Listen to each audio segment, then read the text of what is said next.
আসসালামু আলাইকুম viewers, welcome to my channel. আজকে আমি আপনাদেরকে দেখাবো লাল শাকের অল্টারনেট। আমরা যারা বিদেশে থাকি বা অন্য জায়গায় থাকি, সবসময় আমরা লাল শাকটা পাই না, কিন্তু লাল শাকটাকে আমরা খুব মিস করি। তো একদিন আমি আমার এই সুপার মার্কেটে গেলাম, যে দেখি এই রেডিশ শাক, এটার নাম হচ্ছে রেডিশ শাক। তো এই রেডিশ শাকটা আমি একদিন বাসায় নিয়ে আসলাম, এনে আমি রান্না করলাম। রান্না করে দেখি একদম, যখন আমি এটা খেতে বসলাম তখন দেখলাম এটা হুবহু লাল শাকের মতো ভাতটা কালার হয়ে যায়। দেখেন এটার শেপটা এত সুন্দর যে মনে হচ্ছে যে হার্টের শেপ। এই পেস্টটা দেখেন সেম। তো আজকে আমি এটা আপনাদেরকে, এটার সাথে আমি কিছুটা পালং শাক মিক্সড করে নিলাম। এই দুটো আমি আপনাদেরকে রান্না করে দেখাবো। তো প্রথমে আমার রান্না করতে আমি এটাকে আমার ফ্রাই প্যানে সিদ্ধ দিয়ে দিলাম। এটাকে আমি 5 মিনিটের মতো একটু সিদ্ধ করব। 5 মিনিট যতটা, খুবই সফট শাক। আমি সামান্য একটু লবণ দিয়ে এটাকে জাস্ট সিদ্ধ করে নিব।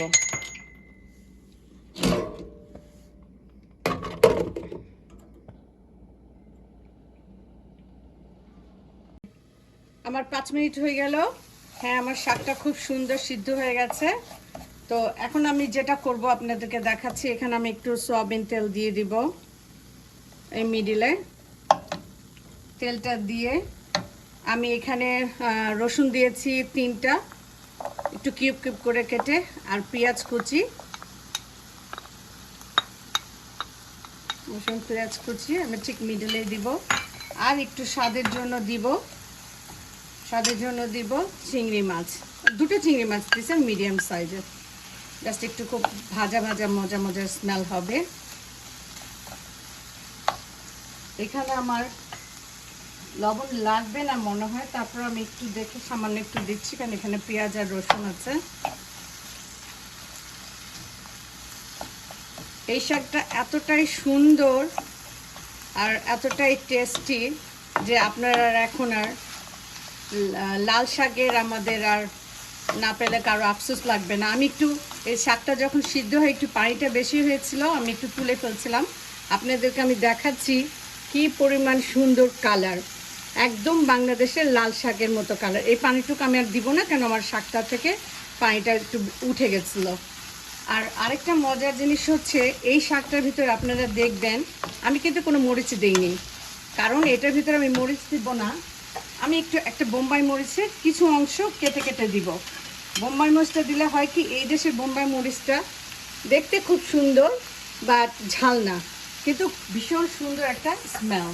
তো আমি সেই এটার জন্য আমি 2 পিস বোম্বাই মরিচ দিয়ে দিলাম। বোম্বাই মরিচটা আপনারা দিবেন এই কারণে, পুরো শাকটাকে, অনেকে রেডিশ শাকটা আমি জানি না কারা খেয়েছেন কিনা, খেলে বুঝবেন, অনেকের কাছে নাকি লাগে কেমন যেন একটা স্মেল আসে, কিন্তু আমি সেটাকে দূর করার জন্য এই চিংড়ি মাছটা আর বোম্বাই মরিচটা দিই।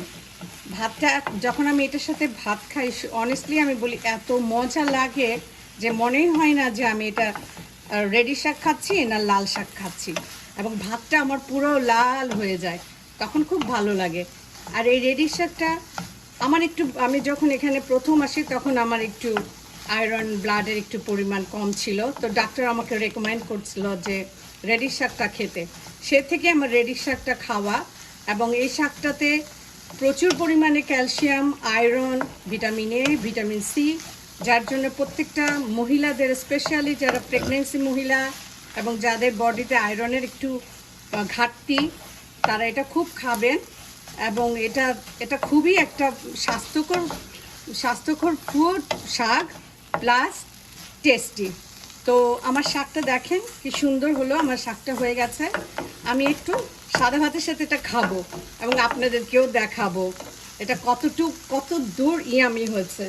এখন আমার মনে হয় আমাদের আর লাল শাকের জন্য কারোই আর কোনো আফসোস করতে হবে না। ইটস ভেরি টেস্টি এবং লুক নাইস। আমি আপনাদেরকে দেখাচ্ছি।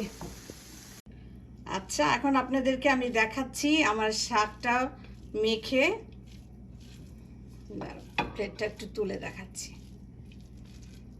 দেখেন আমার ভাতটা কতটুক লাল সুন্দর। এবং আমার ফিঙ্গারটা দেখেন, আমার হাতটা দেখি তো খেয়ে।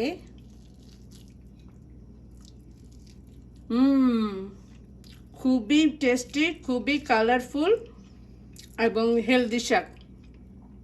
আশা করি আপনারা সবাই এটা ঘরে বানাবেন এবং খাবেন। সবাই ভালো থাকেন। আল্লাহ হাফেজ।